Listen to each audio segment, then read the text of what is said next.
बड़ी खबर आपको बताते हैं, आरएसएस से जुड़ी हुई है। इसको लेकर केंद्र सरकार ने एक बड़ा फैसला किया है। केंद्र सरकार ने आरएसएस के कार्यक्रमों में सरकारी कर्मचारियों के हिस्सा लेने पर लगे 58 साल पुराने प्रतिबंध को हटा दिया है।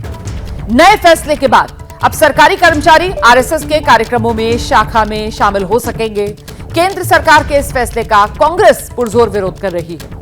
कांग्रेस का ही शासन था जब यह प्रतिबंध लगाया गया था। साल 1966 था और इसी कांग्रेस सरकार के जमाने में लिए गए फैसले को मोदी सरकार ने 2024 में पलटा है।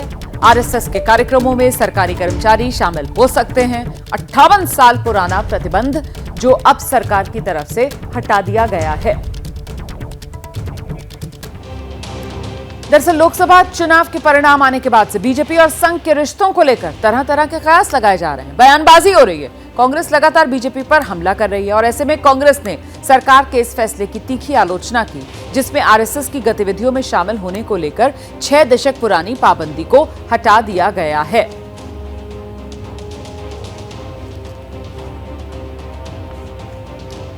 दरअसल कांग्रेस की तरफ से कहा जा रहा है कि आरएसएस गैर राजनीतिक नहीं है। सत्ता के खेल में आरएसएस शामिल है। सरकारी कर्मचारी राजनीतिक संगठन की गतिविधियों में आखिर शामिल कैसे हो सकते हैं? इस मुद्दे को संसद में उठाया जाएगा।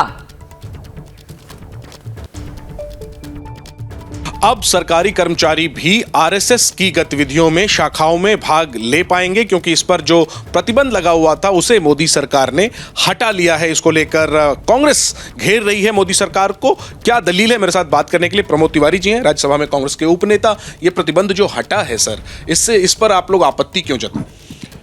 देखिए, आरएसएस पर प्रतिबंध महात्मा गांधी राष्ट्रपिता की हत्या के समय संदिग्ध भूमिका के आधार पे लगा था। उसमें मुकदमा चला, गोडसे को फांसी हुई। फिर गतिविधियां जो थी, तत्कालीन सरकार ने सोच समझकर एक आदेश जारी किया कि सरकारी कर्मचारी इसमें न जाए, क्योंकि सरकारी कर्मचारी को गैर राजनीतिक होना चाहिए। अब आरएसएस क्या गैर राजनीतिक रह गया है? वो पूरी तरीके से सत्ता के खेल में शामिल है। अगर आज आरएसएस के लिए छूट मिल जाएगी तो कल बहुत से और संगठन हैं, जात के आधार पे, धर्म के आधार पे, वो भी चाहेंगे सरकारी कर्मचारी जाना। तो सरकारी कर्मचारियों को देश सेवा के काम में लगे रहने देना चाहिए। उन पर से लगा प्रतिबंध उचित था।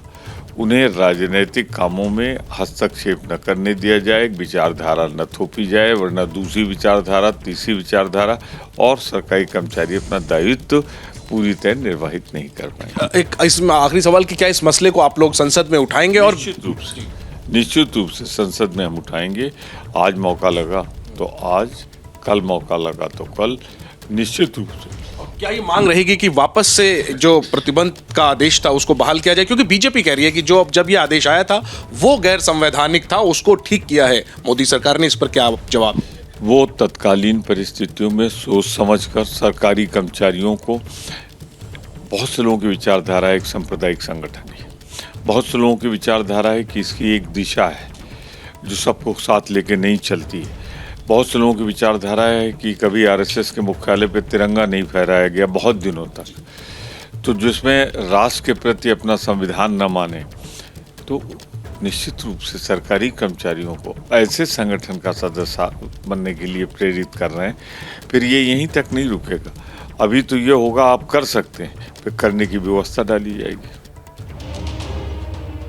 और आइए सीधे आपको लेकर चलते हैं। हमारे साथ हमारे सहयोगी इस वक्त मौजूद हैं, दिल्ली से नीरज पांडे। और पहला सवाल नीरज पांडे से ही लेंगे। नीरज, टाइमिंग को लेकर सवाल पूछा जाएगा। अच्छा, जनेंद्र भी हमारे साथ नजर आ रहे हैं। दिल्ली से हमारे सहयोगी जनेंद्र कुमार भी इस वक्त मौजूद हैं। पहले नीरज का रुख करते हैं और नीरज से जानते हैं।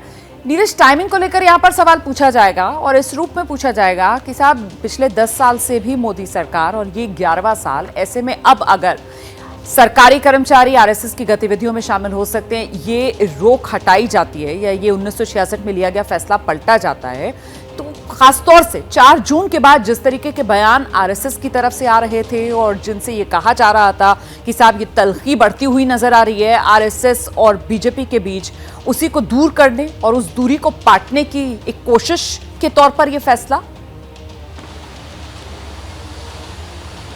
देखिए रोमाना, एक बात तो बिल्कुल क्लियर है कि आरएसएस और भारतीय जनता पार्टी एक सिक्के के दो पहलू हैं। दोनों को एक दूसरे से अलग करके देखा ही नहीं जा सकता। ये जो तल्खी की बात है, जहाँ तक ये वैचारिक मतभेद की बात है या मुद्दों पे मतभेद की बात है, ये सब केवल गॉसिप है, या ये कह सकते हैं कि बहुत सारी बातें। लेकिन अब तक ना आरएसएस ना भारतीय जनता पार्टी दोनों की तरफ से इस तरह की कोई बातें सामने नहीं आई, क्योंकि आरएसएस के हर कार्यक्रम में भारतीय जनता पार्टी के राष्ट्रीय अध्यक्ष को देखा गया। और दूसरी सबसे बड़ी बात, आरएसएस मूल संगठन है और उसका जो पॉलिटिकल विंग है भारतीय जनता पार्टी वो है। तो एक तरह से कह सकते हैं कि एक अभिभावक की भूमिका में आरएसएस है और छात्र की भूमिका में भारतीय जनता पार्टी है। तो दोनों में नाराजगी या मनमुटाव जैसी स्थिति हो नहीं सकती। हाँ, ये बात ज़रूर है कि आज की जो आपने टाइमिंग की बात की कि इस समय जब आरएसएस पर लगा प्रतिबंध हटाया गया है, तो अगर आप देखें तो 2019 में भी जब सरकार आई थी तो आते ही सबसे पहले उन्होंने जम्मू कश्मीर अधिनियम बिल पेश कर दिया था।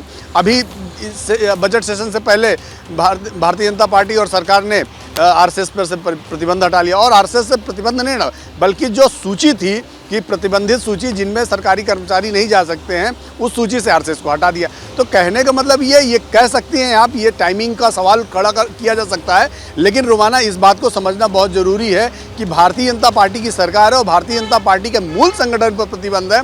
तो ऐसे में ये हटाना या वो करना। और दूसरा एक बहुत बड़ी बात कि राष्ट्रीय स्वयंसेवक संघ एक चूंकि सामाजिक संगठन है और अब तक उस पर ऐसा कोई भी बड़ा मामला सिद्ध नहीं हुआ है जिससे कि वो देश विरोधी गतिविधियों में शामिल हो। लेकिन जहां से आपने अपनी बात शुरू की थी ना, जो आपने कहा था कि साहब आरएसएस और बीजेपी दोनों सिक्के का एक ही सिक्के के दो पहलू, यहीं से आपने अपनी बात शुरू की थी। और दरअसल विपक्ष जो है वो इसी बात को लेकर घेराबंदी कर रहा है कि फिर इस तरीके के संगठन में जाने की, उसकी गतिविधियों में शिरकत करने की सरकारी कर्मचारियों को इजाजत कैसे दी जा सकती है। बिल्कुल जो बात आपने कही थी कि बीजेपी और आरएसएस एक ही सिक्के के दो पहलू। मैं लौटूंगी आपके पास, आप रहिए हमारे साथ। देखिए, आरएसएस को लेकर सरकार के फैसले पर एआईएमआईएम के अध्यक्ष हैं असदुद्दीन ओवैसी, वो भी विरोध कर रहे हैं। ओवैसी कह रहे हैं ये फैसला एकता अखंडता के खिलाफ, आरएसएस के लिए हिंदुत्व राष्ट्र से ऊपर है। कोई सरकारी कर्मचारी अगर आरएसएस का सदस्य हो तो वो देशभक्त नहीं हो सकता।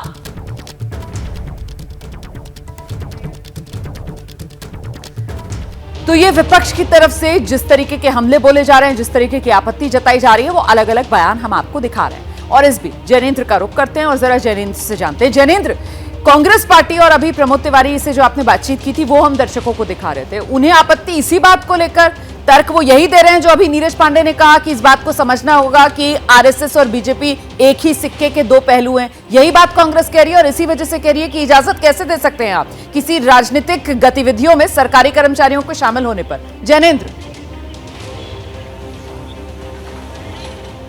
बिल्कुल रोमाना, आपने बिल्कुल ठीक कहा कि कांग्रेस की जो दलील है वो यही है कि आरएसएस को गैर राजनीतिक नहीं माना जा सकता और ऐसे में उसकी गतिविधियों में सरकारी कर्मचारी कैसे शामिल हो सकते हैं। और इसके अलावा राजनीतिक संगठन होने का जो आरोप बढ़ा जा रहा है आरएसएस पर, इसके अलावा जो आरएसएस की सोच है जिसको लेकर विवाद रहा है, आरएसएस को सांप्रदायिक संगठन कहा जाता है, तो ऐसे संगठन में सरकारी कर्मचारी जो है उसकी गतिविधियों में अगर शामिल होंगे तो निश्चित तौर पर व्यवस्था को लेकर सवाल खड़े होंगे। और ऐसे और जो अन्य संगठन हैं जिन पर भी प्रतिबंध है उनकी गतिविधियों में शामिल होने की छूट भी मांगी जाएगी।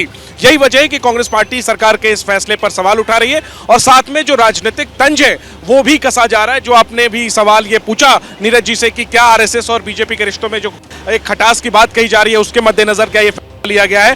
कांग्रेस भी इस पहलू को उभार रही है और कांग्रेस भी ये सवाल पूछ रही है कि वजह है कि मोदी सरकार के 10 सालों के कार्यकाल के ये जो 1966 का फैसला था उसको पलटा गया है। तो एक तो इस फैसले को लेकर के कांग्रेस बीजेपी आरएसएस के बीच की दूरियों को उभारने की कोशिश कर रही है और तंज कस रही है कि इस वजह से यह फैसला लिया गया और साथ ही विरोध इस आधार पर कि आरएसएस को गैर राजनीतिक नहीं माना जा सकता, उसकी गतिविधियों में सरकारी कर्मचारी अगर शामिल होंगे तो इसको लेकर सवाल उठाए जाएंगे। जैनेंद्र और नीरज पांडे, आप दोनों का इस तमाम जानकारी के लिए अब देखना ये होगा कि ये वाला जो मुद्दा है ये संसद में आज से, क्योंकि संसद का बजट सत्र भी शुरू होने वाला है, संसद में किस तरीके से गरमाएगा।